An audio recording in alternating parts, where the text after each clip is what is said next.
Support for this program provided by... Hello folks, this is After Hours Woodworking. I'm your host Chad Stanton, and it's the middle of the week. I hope your work week is going well for you. And on this show I'm going to tell you a little bit about what I've got going on in my shop. I'm going to answer some viewer emails, and normally I do like a product suggestion or talk about an old tool, but I'm going to keep it short this week because I got a lot of things going on. So let me just start off by telling you what I've got going in the shop. Last night I actually sat down and wrote all the jobs that I've got going, and I've got 14 jobs on the book right now. So I've actually had to change my voicemail message to not taking any more work for a while, probably till January, maybe even February. And yes, I am still working on building my new shop. I've got good progress going. I'm doing the ceilings. I got the first row of 3 rows of lights in. And I think by the end of this week, I will probably be, I'm going to do a deck wash or a deck stain on the walls. I had a few people ask me if I was going to paint them. I said no. But I felt like it did need some color, so my buddy suggested some colored deck stain. That way I could still see the grain of the wood. And I liked that. So hopefully I will be getting to that by the end of the week. I don't know. But as far as jobs, I'm doing a fireplace mantle cut down this week. A customer bought it. It was too wide, it was too tall to fit in her place, so I've been busy doing that. In fact, I actually have it done other than painting it, and that's because I'm waiting on a couple of things from her. She has to supply the paint for it and everything.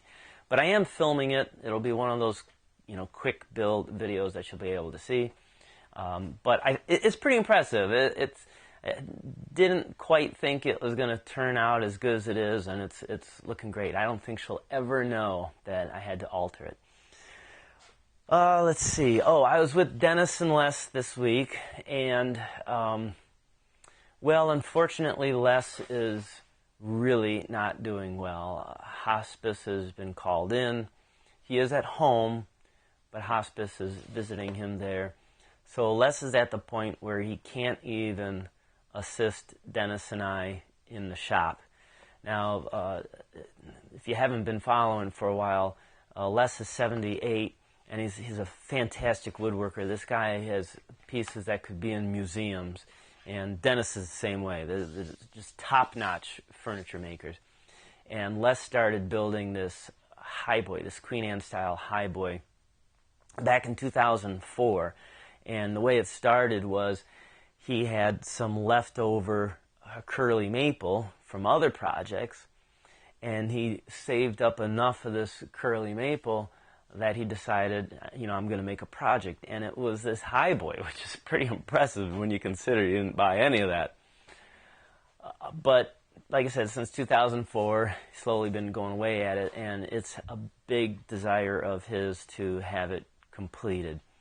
So Dennis and I have been working on it, and Dennis had been going over there 2 days a week. I'd been going over there 1 day a week.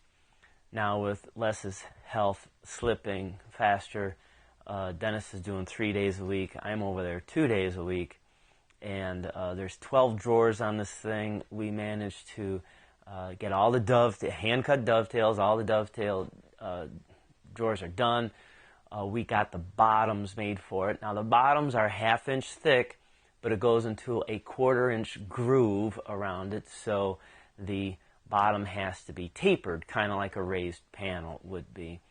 And that is on the bottom side. You don't see the tapering from the inside looking down. It just makes for a strong drawer. It sounds solid when someone puts something in it. It doesn't have a lot of echo to it. And of course, we cut the bevels on that with the table saw, and Les has the Forest Woodworker 2 saw blade like I have, and you heard me mention that when you cut with it, it's a very clean cut. And normally when I cut a bevel like that on the table saw, it leaves the circular saw marks left behind from it that I'd have to hand plane off. Well, with the force blade, you don't have to do it. It looks beautiful. So we try to eliminate the tool marks where we can on it because it is a fine piece of furniture. But at any rate, that was a big accomplishment for us to get done. And the center there, that center drawer at the top, well, that's going to have a fan carving on it. And so originally Les wanted to do his own design, and I loved the idea that he was talking about for the design. But it was going to be a complicated carve, and Dennis said, we need to get this done. So Les and Dennis settled on a simpler fan carving, and so Dennis is working on that. In fact, he should probably have the fan carving done this week. So I'll make sure to post pictures. If you follow me on Instagram, you'll see them there. Oh, and I want to say, this was really, really kind. So the bottom of the drawers on it are pine. And pine sometimes with the knots or whatever, we tried to eliminate the knots, but sometimes that can bleed through on things. And so to seal it, Les wanted to use a water-based product because, if you use an oil-based product and you open that drawer for years, you're always going to have the smell of that in there. And Les didn't want that, and he wanted a water-based product. And the good folks over at Crystal-Lac graciously donated their product for it. It's a great product. It's water-based. It dries fast. There's going to be no odor. And that'll help keep this moving right along. So I do want to say a special thank you to Crystal-Lac for donating that product to us. A couple other things that I got going on. So the 18th, I'm going to be in DeWalt, Michigan. I'm sorry, not DeWalt. DeWalt is not sponsoring this show. DeWitt, Michigan. And it's for the Mid-Michigan Woodworkers Guild. They're having me come up there for a small little dovetail class. And I think the class was full. I mean, as soon as they mentioned it to the club members, I think it just about filled up. If not, I'll leave Matt Rosenall's email down there in case anyone's in the area and you'd like to take the dovetail class.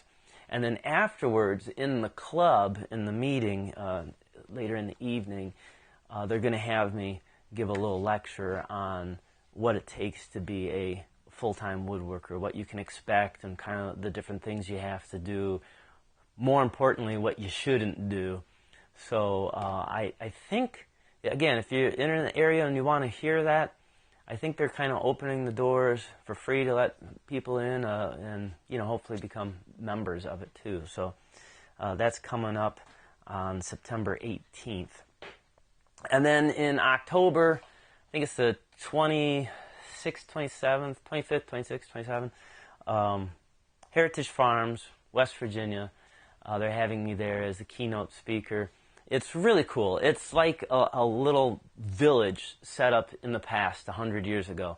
So there's all kinds of things you get to see, different equipment that's run by belts or hand or however it's done, and it's open all day. It's going to be pretty cool. So again, if you're in that area, you can come on out. I'll have the links to the stuff below if you want to read some more on it. But that's what I got coming up, and then I'll keep you up to date on this as it gets closer, but Woodcraft here in Toledo, they want me doing a demo in January, so the flyers for that will be coming out. They have to put it in now for the flyers to be coming out in January, and so I'm not sure what they want me doing for a demo yet, but as we figure it out, I'll keep you guys posted. So that's what I've got going on this week in the shop, and so let's get to a couple of viewer email questions. So Mark McRosty, he had a question on his bandsaw. So he was getting some bandsaw drift, and so let me just pull mine in here. It's an older Rikon, but it works well. I haven't had really too many issues with it. But bandsaw drift is what you're going to run into. And so what happens is if you put a fence on here, let's say you want to cut your piece really straight, you put a fence on here, the blade may not be cutting parallel to the fence. And the reason for that is where the blade is riding on the tire of the wheels.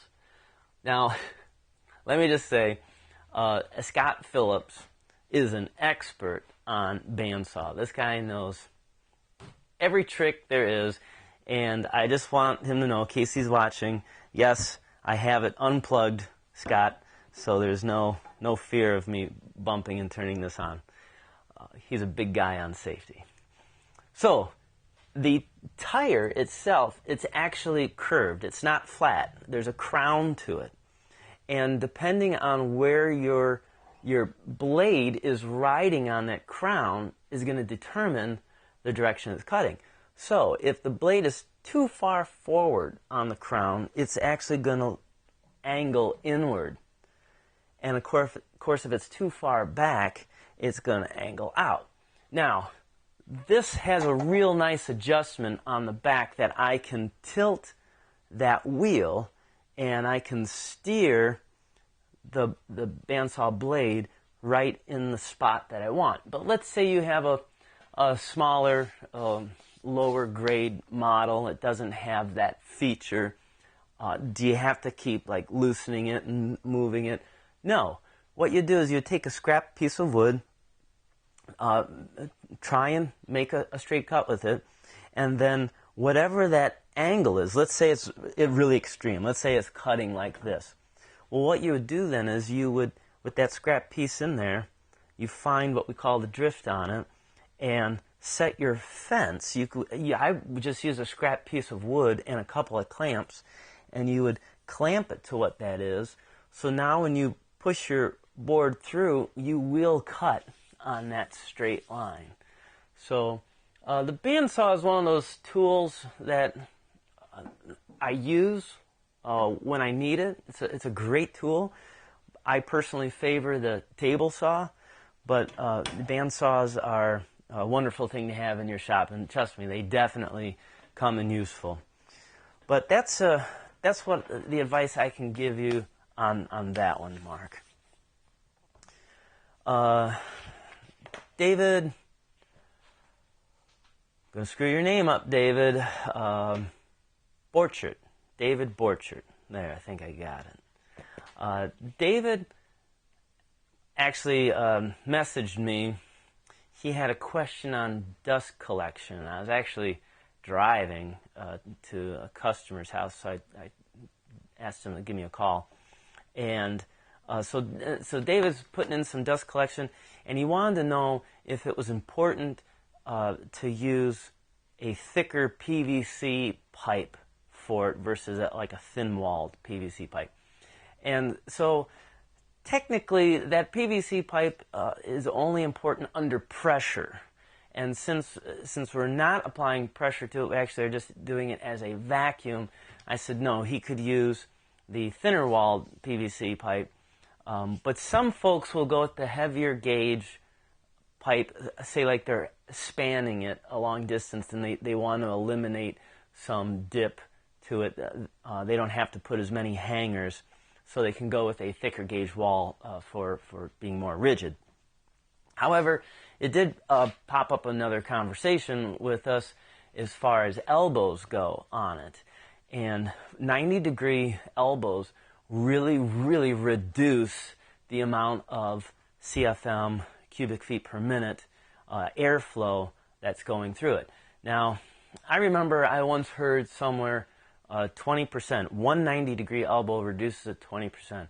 So I tried to find something specific or clear online, and I was getting a range of anywhere from like 10% to 20% decrease for every elbow. So I called my buddy Brian Vermilli, who is the owner of Appliance Install Group in Cleveland, and he has to deal with a lot of the venting for like the hood ranges and everything and blowers. He has to deal with that, and I asked him what he knows of it. And he said for every 90-degree elbow, it reduces 10 feet from your source.